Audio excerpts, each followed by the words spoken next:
Assalamualaikum warahmatullahi wabarakatuh. Kami dari kelompok 9 izin memaparkan hasil kerja dari diskusi kelompok kami mengenai eskalasi komitmen. Sebelumnya, perkenalkan anggota kelompok kami. Yang pertama ada saya sendiri, Ngafifatul Waroh dengan NPM 2010101044. Kemudian yang kedua ada Mbak Nia Desi Arifiani dengan NPM 2010104066. Dan yang ketiga ada Mbak Delmira Agustina dengan NPM 2010104068. Untuk pembahasan yang pertama, kita awali dengan definisi.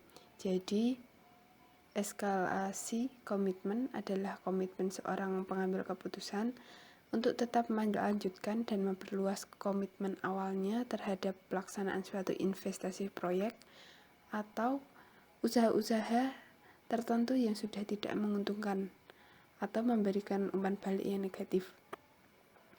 Meskipun keputusan tersebut kemungkinan akan mengakibatkan risiko kerugian yang lebih besar lagi di kemudian hari. Kemudian yang selanjutnya ada teori eskalasi komitmen. Terdapat 3 teori. Yang pertama yaitu self-justification theory, yang menjelaskan tentang seorang manajer yang dari awal telah memiliki tanggung jawab atas suatu proyek akan cenderung melanjutkan proyek tersebut meskipun kondisi proyek ekonomi mengindikasikan proyek sebaiknya dihentikan.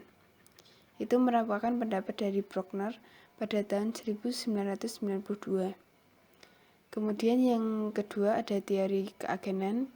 Pendapatnya dari Besserman pada tahun 1994 menjelaskan bahwa sebuah tindakan eskalasi komitmen terjadi ketika individu ingin memaksimalkan kepentingan pribadi berupa impression management.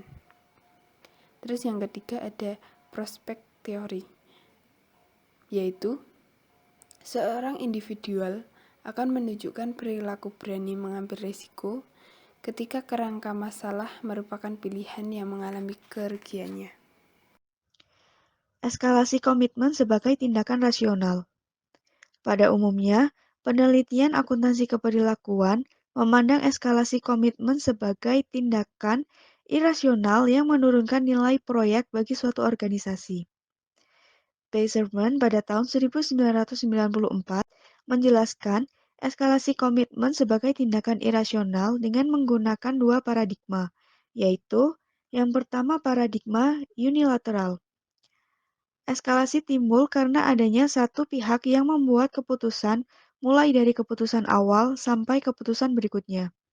Yang kedua yaitu paradigma kompetitif. Eskalasi terjadi karena terdapat kekuatan bersaing yang mendorong timbulnya eskalasi komitmen. Faktor pendorong eskalasi komitmen. Yang pertama, menurut Beiserman tahun 1994 menyatakan bahwa faktor pendorong eskalasi komitmen terdiri dari 4 faktor, yaitu yang pertama perspectual bias, yang kedua judgmental bias, yang ketiga management impression, dan yang keempat kompetitif irasional. Kemudian dari Ross and Stowe tahun 1993 dan Kreitner dan Kenichi tahun 2004 menyebutkan bahwa faktor pendorong eskalasi komitmen yaitu yang pertama ada psikologi sosial, yang kedua faktor karakteristik proyek, yang ketiga faktor konstekstual, dan yang keempat faktor organisasional.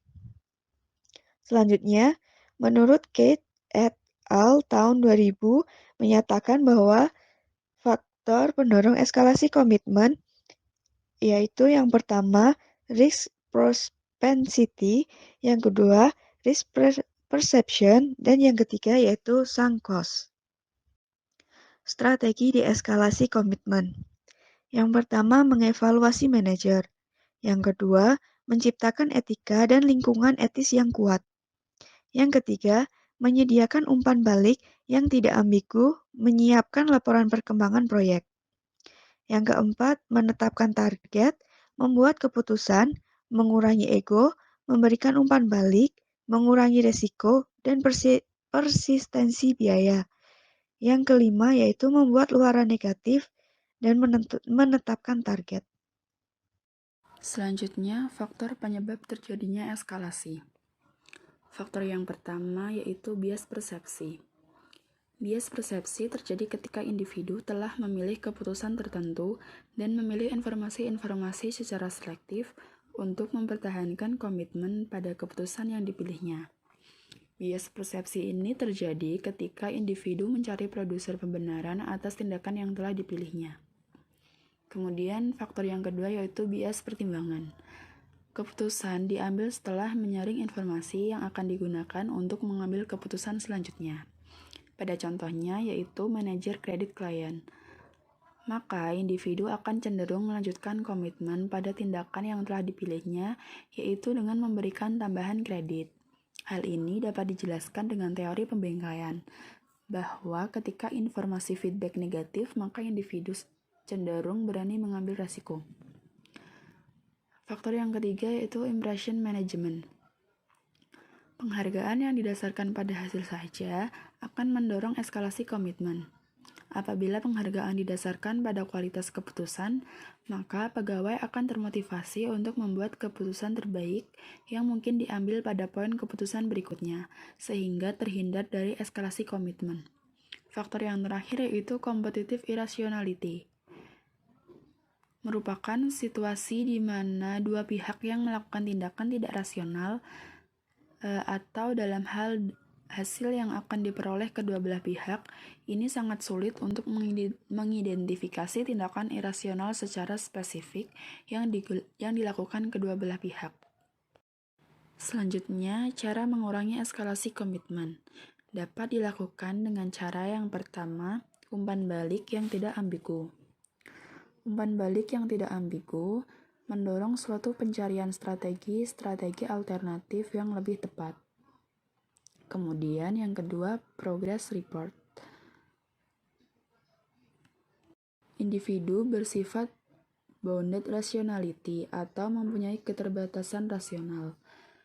Individu memiliki keterbatasan untuk mengevaluasi seluruh informasi yang tersedia sebelum mengambil suatu keputusan.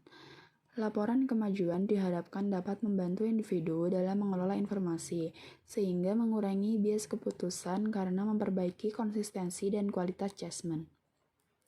Dengan menelaah kemajuan proyek, maka dapat diketahui alasan-alasan terjadinya penyimpangan atau kegagalan sebagai dasar dalam keputusan selanjutnya. Kemudian yang terakhir, future benefit.